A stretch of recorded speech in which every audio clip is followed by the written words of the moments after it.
সকলকে জয় যিশু। আর মহান ঈশ্বরকে আবারও ধন্যবাদ জানাই প্রতিদিনের মতনই যে ঈশ্বর আবার আপনাদের কাছে নতুন আরেকটি প্রচারের বিষয় নিয়ে আমাকে আসতে সাহায্য করেছেন। তাই মহান ঈশ্বরকে জানাই অসংখ্য ধন্যবাদ। চলুন তাহলে শুরু করা যাক সেই আজকের প্রচার। আর সেই প্রচারে যাওয়ার আগে আমি বলতে চাই যে যারা প্রতিদিন আমার এই ভিডিও দেখছেন প্রত্যেককে বলতে চাই আপনারা আমার ভিডিওকে অবশ্যই লাইক করুন, কমেন্ট করুন, শেয়ার করুন। এবং যদি আজকের প্রচারে নতুন কেউ থাকেন অবশ্যই চ্যানেলটিকে সাবস্ক্রাইব করুন, শেয়ার করুন। যাই হোক, তাহলে চলে যাওয়া যাক সেই আজকে প্রচারের মধ্যে। আর আজকে প্রচারের জন্য যে বিষয় আমার রয়েছে, আর সেই বিষয়টি অত্যন্ত জটিল একটা বিষয়, যে বিষয়টি নিয়ে অনেক অনেক ডিবেট রয়েছে, অনেক এই বিষয় নিয়ে তর্ক রয়েছে, এই বিষয় নিয়ে অনেক যুক্তি রয়েছে। আর সেই বিষয়টিকে খুব সংক্ষিপ্তভাবে বলতে চাই। তাই আমরা যতজন যিশুকে বিশ্বাস করি, যতজন আমরা মনে করি যে না আমরা যিশুর অনুসারী, তাই প্রত্যেককে বলতে চাই যে আসুন আজকের ভিডিওটি আমরা ধ্যানপূর্বক শুরু থেকে শেষ পর্যন্ত দেখার অনুরোধ রইল। শুধু বিশ্বাসী নয়, যারা অবিশ্বাসী রয়েছেন, যারা যিশুকে সবেমাত্র নতুন জেনেছেন, তাদের প্রত্যেককেও বলতে চাই আসুন ভালো করে আজকের ভিডিওটি ধ্যানপূর্বক শুনুন। আর সেই আজকের যে প্রচারের বিষয়, সেই বিষয়টি হলো যে যিশু আবার যদি কবর থেকে না উঠতেন তবে কি হতো। যদি যিশু আবার কবর থেকে না উঠতেন তাহলে কি হতো, আজকে সেই বিষয়টিকে আমি বলতে চাই। আর যদি আমরা বাইবেল থেকে দেখি, আর বাইবেল আমাদেরকে স্পষ্টভাবে বলে, যেটা আমরা যোহন লিখিত সুসমাচার তার 11 অধ্যায় 25 পদে আমরা দেখতে পাই। আসুন আমরা বাইবেল থেকে দেখি। বাইবেলে এই রূপ বলছে, যিশু তাহাকে কহিলেন, আমি পুনরুত্থান ও জীবন, যে আমাতে বিশ্বাস করে সে মরিলেও জীবিত থাকিবে। সাধু পৌল পুনরুত্থান এবং আমাদের পরিত্রাণের জন্য যিশু খ্রিস্টের কাজের সম্পূর্ণতা এবং সর্বোচ্চ সীমাকে সম্মান তিনি জানিয়েছেন। তার আগে আমাদের জানা খুব উচিত যে যিশু খ্রিস্টের যে পুনরুত্থান ঘটেছিল তা অস্বীকার করার সর্বদা প্রচেষ্টা রয়েছে। আজকে অনেক অনেক ধর্মীয় মানুষ এইটিকে অস্বীকার করার সর্বদা প্রচেষ্টা করেছে, অনেক যুক্তি দেখিয়েছে, অনেক লজিক দেখিয়েছে, তবে তা নিরর্থক। যিশু খ্রিস্টের পুনরুত্থানের বিরুদ্ধে সমস্ত যুক্তি ব্যর্থ হয়েছে।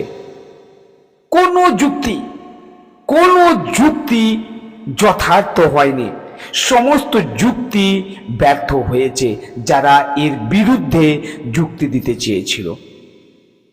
আমাদের কখনোই এই সত্যকে সন্দেহ করা উচিত নয় একজন খ্রিস্ট বিশ্বাসী হিসাবে। কিন্তু পুনরুত্থানের পরে কিছু পরিবর্তন হয়েছিল। যিশু আর সময় এবং স্থান দ্বারা আবদ্ধ তিনি ছিলেন না।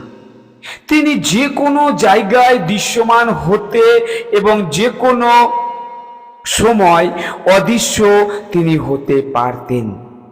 কিন্তু তার একটা দেহ ছিল যা স্পর্শ করা যেত।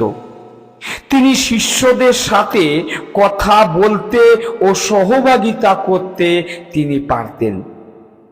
তিনি তাদের সাথে খেতে পারতেন। সুতরাং তিনি কেবল নিরাকার বা শরীরবিহীন আত্মা নন। তা না হলে এই পুনরুত্থান হতো না। যাই হোক, এখন মেন যে আমার বলার বিষয়, আর সেই বিষয়টি হলো যিশু পুনরুত্থিত না হলে কি হতো।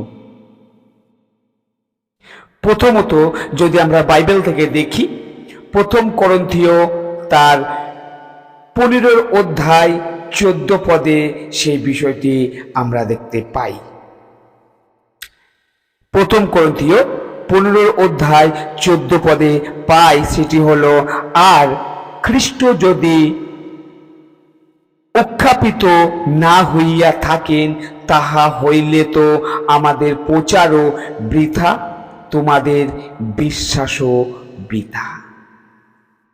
সমস্ত খ্রিস্টানদের পরিত্রাণের বিষয়ে যে প্রচার,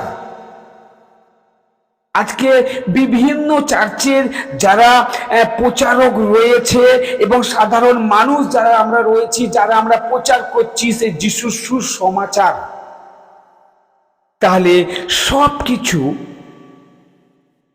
অসাড় হয়ে যেত বা বাজে কথা হতো। পরিত্রাণ হলো সম্পূর্ণ, কারণ মৃত্যুর পরেও জীবন আছে। যদি পুনরুত্থান না হয় তবে পরিত্রাণ কেবলমাত্র পার্থিব বিষয় হয়ে দাঁড়াবে। দ্বিতীয়ত,